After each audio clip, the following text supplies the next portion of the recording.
ក្រនតែសន្មត់រុនផុតវិញ្ញាណចិត្ត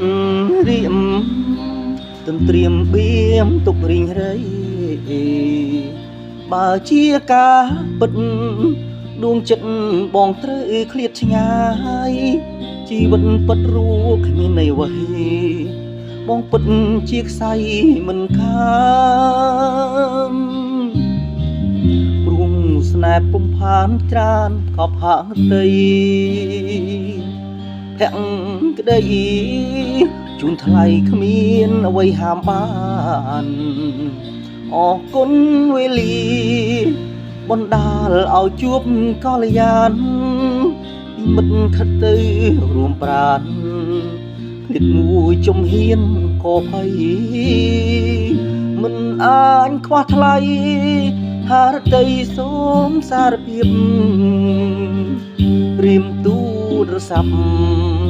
លើកយឺនក៏ទូចិត្តក្រៃ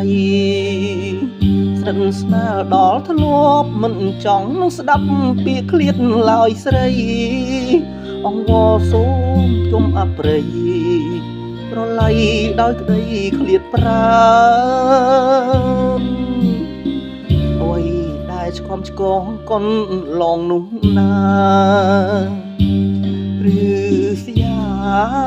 ពេលណាទើបអូនប្រកាន់បើអូនជូចត់ខាងក្រោតគុំយូកល្យានបេះដូងគ្មានអូនមិនបាននឹងសៃចាក់ឋានហើយមុំ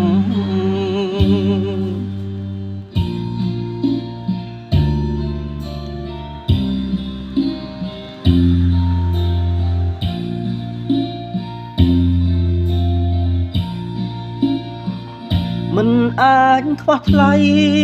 ហារតីសូមសារភាពរៀមទូរស័ព្ទលើកយឺនក៏ទូចិត្តក្រៃស្និទ្ធស្នាលដល់ធ្លាប់មិនចង់នឹងស្ដាប់ពាក្យឃ្លាតឡើយស្រីអង្វរគុំចិត្តអប្រិយប្រឡ័យដោយក្តីឃ្លាតប្រាណអ្វីដែលឆ្កំឆ្កងកុនឡងនោះណា